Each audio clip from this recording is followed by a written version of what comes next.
صلاۃً واحدۃ صلی اللہ علیہ. آقا فرماتے جو مجھ پر ایک بار درود پاک پڑھتا ہے اللہ کریم اس پر اپنی 10 رحمتیں نازل فرما. آگے فرمایا ومن صلی علی عشرا صلی اللہ علیہ مئۃ.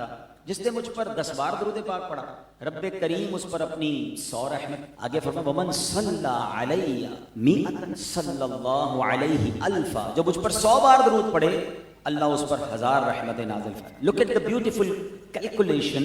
ہر درود پر 10 رحمتیں، 1 پر 10، 10 پر 100، 100 پر 1000. یعنی میں اور آپ، ہم میں سے جو چاہتا ہے کہ میں صبح و شام مجھ پر رحمتیں برستی رہیں، میرا کاروبار حفاظت میں رہے، پیچھے گھر سے نکلوں تو فیملی حفاظت میں رہے، میرا اپنا ٹریول ایزی ہو جائے، تو سبحان اللہ اگر رحمتیں آپ کے ساتھ ہیں اللہ کی تو آپ انشاءاللہ رحمت میں رہیں گے. تو درود پاک پڑھتے رہیں، رحمت کی برسات ہوتی رہے گی. مگر اس حدیث کا جو لاسٹ پارٹ ہے نا وہ اور بیوٹیفل اور انٹرسٹڈ ہے. میرے آقا فرماتے ہیں ومن صلی علیہ الفا. جس نے 1000 بار مجھ پر درود پاک پڑھا زحمت کتفہ کتفی علی باب الجنہ.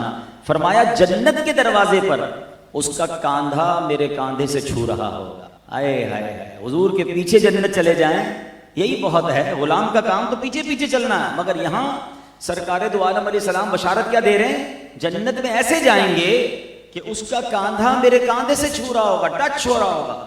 صف بناتے رہے نماز میں، ہم کیا کہتے ہیں؟ کاندھے سے کاندھا ملا لیں. میرا کاندھا کس سے ٹچ ہوتا ہے؟ ویری نیکسٹ ٹو می، جو بالکل میرے برابر میں ہو. تو سبحان اللہ، آقا علیہ السلام بشارت دے رہے کہ وہ میرے ساتھ جنت میں جائے گا. اب روزانہ 1000 بار درود پاک میں ٹائم کتنا لگتا ہے؟ ہم تھوڑی سی کیلکولیشن کر لیتے ہیں مل کر نا. ذرا پڑھیے الصلاۃ والسلام علیک یا رسول اللہ. ایک اور مختصر درود پاک ہے صلی اللہ تعالی علی محمد صلی اللہ علیہ وسلم. ان دونوں درود پاک کو اگر آپ دیکھیں نا تو you require 2 to 3 second. 2 second چلو بہت سکون سے پڑھ لیں تو 3 سیکنڈ. 3 سیکنڈ میں ایک درود پاک پورا ہو جاتا ہے. 100 درود پڑھیں 300 سیکنڈ. ہم 300 سیکنڈ کتنے منٹ بنتے ہیں؟ 5 منٹ. اب اس کو ملٹیپلائی کر دیں 1000 سے تو اس کا مطلب 50 منٹ میکسیمم. روز کے 50 منٹ میں نکال لوں تو میں 1 گھنٹے 1000 بار درود پاک پڑھنے والا بن سکتا ہوں. ٹھیک ہے. اب آپ اگر غور کریں تو ہمارا روزانہ کتنا ٹائم موبائل پر فضول چیزیں دیکھنے میں صرف ہو رہا ہے. ایک ریل دیکھی، آگے دن بڑھ گیا دوسری دیکھ لی، تیسری دیکھ لی. تو میں نارملی تو 1000 درود پاک کی ترغیب کم دلاتا ہوں کہ یار چلو 100 بار پڑھ لو 5 منٹ میں. ٹھیک ہے، اب 5 منٹ سے شروع کریں. مگر چونکہ اب ہم اس مہینے کے قریب موجود ہیں کہ جو اگلا مہینہ ہے وہ حضور علیہ السلام کے میلاد کا مہینہ ہے، تو نبی پاک کو تحفہ بھی تو دینا ہے نا. تو کیا ایسا نہیں ہو سکتا کہ کم از کم فرام ناؤ آن ورڈز، آج سے ہم 12 ربیع الاول تک یہ اپنا ٹارگٹ بنا لیں؟ یا رسول اللہ ہم نے سنا جو 1000 بار درود پاک پڑھتا ہے آپ جنت میں ساتھ لے جائیں گے. تو حضور آج سے روزانہ 1000 بار کم از کم درود پاک پڑھوں گا اور 12 ربیع الاول کو آپ کی بارگاہ میں آپ کی ولادت کا تحفہ پیش کروں گا. پھر میرے آقا کرم فرمائیں، ان کی شان کے مطابق وہ عطا فرمائیں. تو چلیں ہم بھی، ہمارے گھر والے بھی، بہنیں بھی مجھے سن رہی ہیں، ان کا بھی بہت سارا وقت ویسے ہی ضائع ہو رہا ہوتا ہے. تو اگر ٹارگٹ لے لیں 1000 بار 1200 بار سب مل کے پڑھیں، عورتیں بھی پڑھیں، بچے بھی پڑھیں، ہم بھی پڑھیں، اور گھر میں سے کوئی پوچھے بھی کہ ہم کیوں پڑھ رہے ہیں تو ہم جواب دیں کہ حضور کا میلاد آنے والا ہے، حضور کے میلاد کا ہم مل کے تحفہ تیار کر رہے ہیں. سبحان اللہ. پھر دیکھیں دنیا کا ایک دستور یاد رکھیں، غریب جب بادشاہ کو تحفہ دیتا ہے نا تو غریب، فقیر، مسکین اپنی حیثیت کے مطابق دیتا ہے، مگر جب بادشاہ اس کے ریٹرن میں عطا کرتا ہے نا تو وہ اپنی شان کے مطابق عطا کرتا ہے. اور میرے حضور تو وہ ہیں بادشاہوں کو بادشاہت دینے والے. اور شان کریمی اور شان عطا یہ ہے کہ بریلی کے تاجدار لکھتے ہیں کہ میرے کریم سے گر قطرہ کسی نے مانگا. دنیا میں کبھی ایسا نہیں ہوتا، آپ لاکھ مانگو تو 10,000 ملتے ہیں، 50,000 مانگو تو 5,000 مشکل سے کوئی دیتا ہے. مگر یہ کہیں نہیں ہوتا کہ میرے کریم سے گر قطرہ کسی نے مانگا. دریا بہا دیے ہیں، در بے بہا دیے ہیں. مانگو تھوڑا عطا زیادہ ہے. تو بتاؤ نا، جب میں گفٹ پیش کروں گا، میں تحفہ دوں گا حضور علیہ السلام کی بارگاہ میں، تو وہاں سے کیا کیا نہیں ملنا ہے. تو بی پریپیئر فار دیٹ. بیان کا پہلا پوائنٹ یہی ہے کہ جناب آج سے سب نے مل کر نبی پاک کی برتھ ڈے، پیارے آقا کی ولادت کے لیے تحفہ تیار کرنا ہے. آج یہ محفل سجائی ہے، اب آگے شادی کی تقریب ہوگی تو یہ خاندان والے بہت ساری چیزیں تیار کرتے ہیں نا. کھانا کیا ہوگا، ہال کیا ہوگا، کپڑے کیا ہوں گے، تحفے کیا ہوں گے، ہر ایونٹ کی ہم تیاری کرتے ہیں. تو اتنا بڑا ایونٹ آ رہا ہے، نبی پاک کی ولادت کا دن آ رہا ہے، تو آئیے نا مل کے تیاری کرتے ہیں کہ ان کو تحفہ پیش کریں گے. اللہ مجھے اور آپ کو کثرت سے درود پاک پڑھنے کی توفیق عطا فرمائے.